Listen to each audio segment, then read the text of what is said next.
Hi everyone, कसे आहात तुम्ही? आय होप तुम्ही मस्त आणि मजेतच असताल. तर आज आहे मार्गशीर्ष महिन्याचा पहिला गुरुवार आणि मी गुरुवारची उपवास करते आणि सर्व काही आवडून मला मेहंदीच्या ऑर्डरलाही जायचे, पूजाही मांडायची.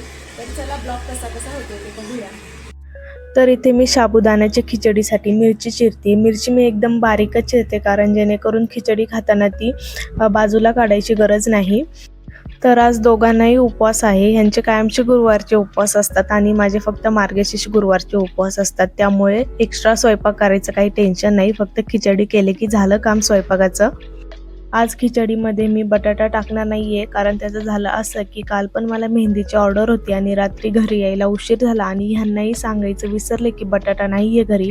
आणि रात्री येता येता काही बटाटा वगैरे दिसले नाही. 12 वाजता काही भाजीवाले नसतात, त्यामुळे आज खिचडीमध्ये मी बटाटा टाकणार नाहीये. खिचडीसाठी मी तूप गरम करून घेतलं आणि त्यामध्ये जिरे आणि हिरवी मिरची बारीक चिरलेली मस्तपैकी फ्राय करून घेतली.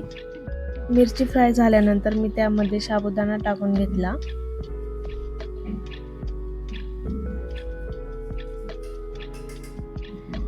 त्यानंतर मी शेंगदाण्याचा कूटही टाकून घेतला. शेंगदाण्याचा कूट मी एकदमच जरा जास्त करून ठेवते जेणेकरून भाज्या किंवा खिचडी करताना शेंगदाणे भाजा वाटा ही काही करायची गरज नाही पडत.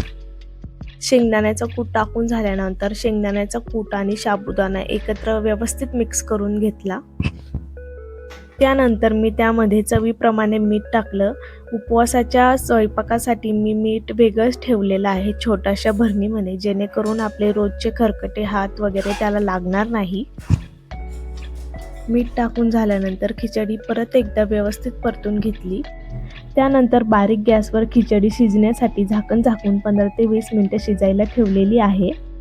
आणि जोपर्यंत खिचडी शिजत आहे तोपर्यंत म्हणलं किचन ओटा वगैरे क्लीन करून घेऊया. किचन ओटा क्लीन झाल्यानंतर मी भांडे घासायला घेतलं.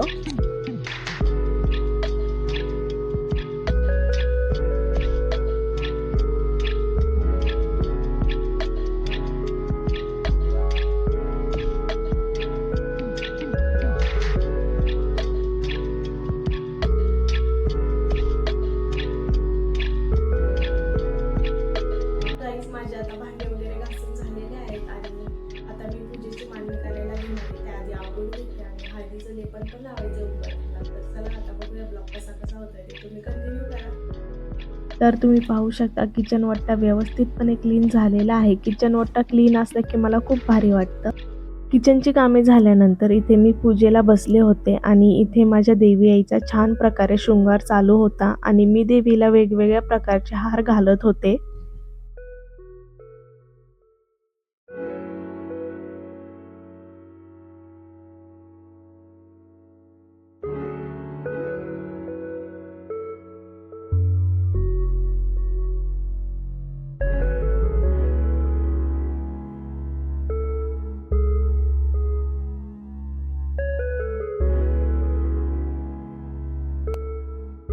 देवीच्या पूजेची मांडणी झाल्यानंतर मी इथे रांगोळी काढायला घेतली होती. रांगोळी मी छोटीशी आणि सिंपलच काढली होती आणि कोणत्याही पूजेपुढे रांगोळी काढली ना तर पूजा खूप छान आणि भव्य दिव्य दिसते.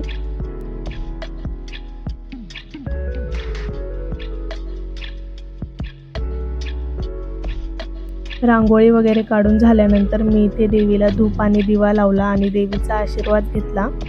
आणि देवीची पोथी मी रात्री वाचणार होते कारण सकाळीच मला निघायला लेट झालं होतं. मला लवकरच निघायचं होतं कारण दिवसभर मला मेहंदीचे फुल हात काढायचे होते आणि रात्रीही घरी लवकर यायचं होतं कारण रात्रीही देवीसाठी नैवेद्य वगैरे करायचा होता. त्यामुळे म्हणलं रात्रीच पूजा आणि आरती करूया. आता मी फक्त धूप आणि दिवा लावला.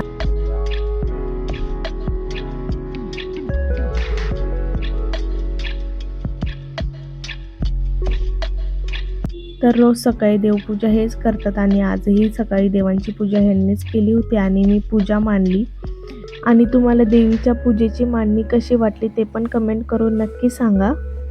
तर फराळाचं करून झाल्यानंतर जिथे मला मेहंदीची ऑर्डर होती त्या लोकेशनला मी पोहोचले होते. खूप छान असं डेकोरेशन केलं होतं त्यांनी आणि मग काय घेतले कोण हातामध्ये आणि मेहंदी काढायला सुरुवात केली.